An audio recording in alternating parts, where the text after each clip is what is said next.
আসসালামু আলাইকুম প্রিয় শিক্ষার্থী বন্ধুরা, আশা করি তোমরা সবাই ভালো আছো। আজকের ক্লাসে আমরা আলোচনা করব অ্যাডার কি এবং হাফ অ্যাডার নিয়ে আমরা কথা বলবো। তো চলো দেখা যাক আমরা মূলত এই ক্লাসটা করার জন্য অবশ্যই আমাদেরকে জানতে হবে অ্যাডার জিনিসটা কি। অ্যাডার যে সমবায় সার্কিট দ্বারা বাইনারি যোগের কাজ সম্পূর্ণ করা হয় তাকে অ্যাডার বলা হয়। অ্যাডারকে দুই ভাগে ভাগ করা হয়েছে, একটা হাফ অ্যাডার আর একটা কি ফুল অ্যাডার। তো এটা একটা বাংলা নামও আছে, যে অ্যাডারের বাংলা নাম হচ্ছে যোগের বর্তনী। এখন হাফ অ্যাডার তাহলে কি? হাফ অ্যাডার অর্ধ যোগের বর্তনী, আর ফুল অ্যাডার কি? পূর্ণ যোগের বর্তনী। তো এখন আমরা আলোচনা করব হাফ অ্যাডার নিয়ে।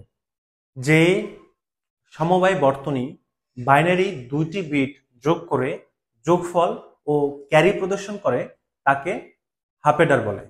তো হাফ অ্যাডার থেকে আমাদের মূলত পাঁচটা বিষয় কি জানতে হবে। একটা হাফ অ্যাডারের সংজ্ঞা, যেটা আমরা একটু আগে বলেছি।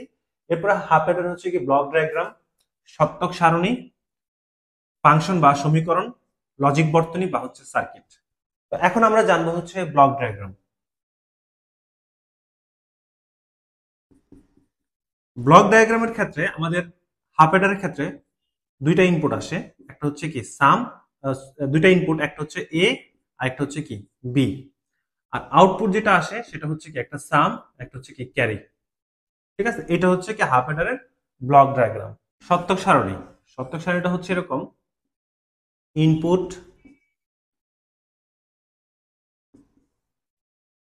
আউটপুট। ইনপুট এখানে এ এবং কি বি, এ বি। আউটপুট কি এস আর সি। দুইটা জিরো, দুইটা ওয়ান, একটা জিরো, একটা ওয়ান, একটা জিরো, একটা ওয়ান। তাহলে যোগ করলে যোগফল কি জিরো, ক্যারি জিরো। এই জিরো আর ওয়ান যোগ করলে, আমরা যদি বাইনারিতে, এই যোগগুলো সাধারণত বাইনারিতে জিরো আর ওয়ান যোগ করলে যোগফল কি ওয়ান, ক্যারি জিরো। জিরো আর যোগ করলে যোগফল ওয়ান, ক্যারি জিরো। আর দুইটা এক যোগ করলে তো আমরা জানি, দুইটা এক যোগ করলে 10, 10-এর কি যোগফল কি জিরো, আর ক্যারি ওয়ান। এই আমাদের হাফ অ্যাডারের সত্যক সারণী। হাফ অ্যাডারের সত্যক সারণী থেকে আমরা এখন যেটা করব, হাফ অ্যাডার কি ফাংশনটা তৈরি করব। তো ফাংশন তৈরি করার জন্য আমাদের দেখতে হবে এস এর মানে কোথায় কোথায় কি আছে, ওয়ান আছে। এই দুইটা জায়গায় কি ওয়ান আছে। তাহলে ওয়ানের জন্য আমরা এই মানগুলো নিব। এই মানগুলোর মধ্যে ধর এ বার, এ বার আর কি বি।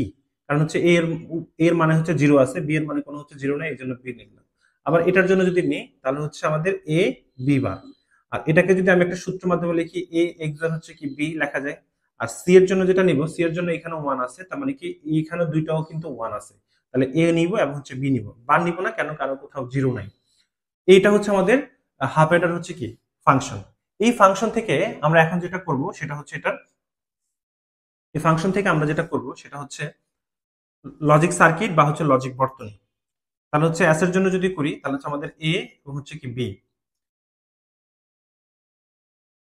এটা যদি এটার জন্য করি তাহলে আমরা লিখবো কি এ এবং বি এক্সর একটা গেট আঁকবো, তাহলে কিন্তু আমাদের এখানে এটা শেষ। এক্সর এস এর মান এ, এক্সর কি বি। কিন্তু যদি মৌলিক গেটের মাধ্যমে করতে বলে, মানে প্রশ্নের উপর ডিপেন্ড করে, যে মৌলিক গেটের মাধ্যমে করতে হলে তাহলে এটার জন্য করতে হবে। এটার জন্য যদি করি তাহলে এ বার, এ বার থেকে এটা নিব, এই যে এখানে বাদ দিলাম এ বার। আর বি, বি থেকে এটা নিব বি। এই দুইটা গুণাকার আছে।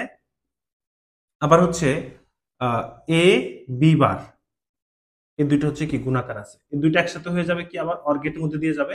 এটা এটাও কিন্তু আমাদের এস এর জন্য, কিন্তু এটা মৌলিক গেটের সাহায্যে, মানে এ বার B plus A B bar. R C এর জন্য যেটা করব, সি এর জন্য কিন্তু কোনো মৌলিক যৌগিক গেট নাই, একটাই সিম্পল, জাস্ট এ বি।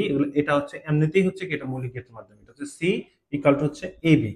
এটা আমাদের হাফ অ্যাডার কি লজিক সার্কিট বা লজিক বর্তনী। তোমার ডিপেন্ড করতেছে, তোমার যদি প্রশ্ন মৌলিক গেটের মধ্যে থাকে তাহলে এই জিনিসটা আঁকবা তুমি। আর যদি মৌলিক গেট যদি উল্লেখ না থাকে তাহলে চাইলে তুমি উপরেরটা আর নিচেরটা আঁকতে পারো। নিচেরটা তো আঁকতেই হবে, আর এইটার মধ্যে দুইটা যে কোনো একটা তুমি এঁকে দিলে হবে, স্পেসিফিক ভাবে যদি না বলে। আচ্ছা, এই আমাদের হাফ অ্যাডার সংক্রান্ত যে ক্লাসটা আসছিল, সেটা হাফ অ্যাডার সম্পর্কে যা জানা দরকার সেই জিনিসগুলো আমরা বলছি। আজকের ক্লাস এই পর্যন্ত। নেক্সট ক্লাসে আমরা আলোচনা করবো ফুল অ্যাডার নিয়ে। সে পর্যন্ত সবাই ভালো থাকো, সুস্থ থাকো, আল্লাহ হাফেজ।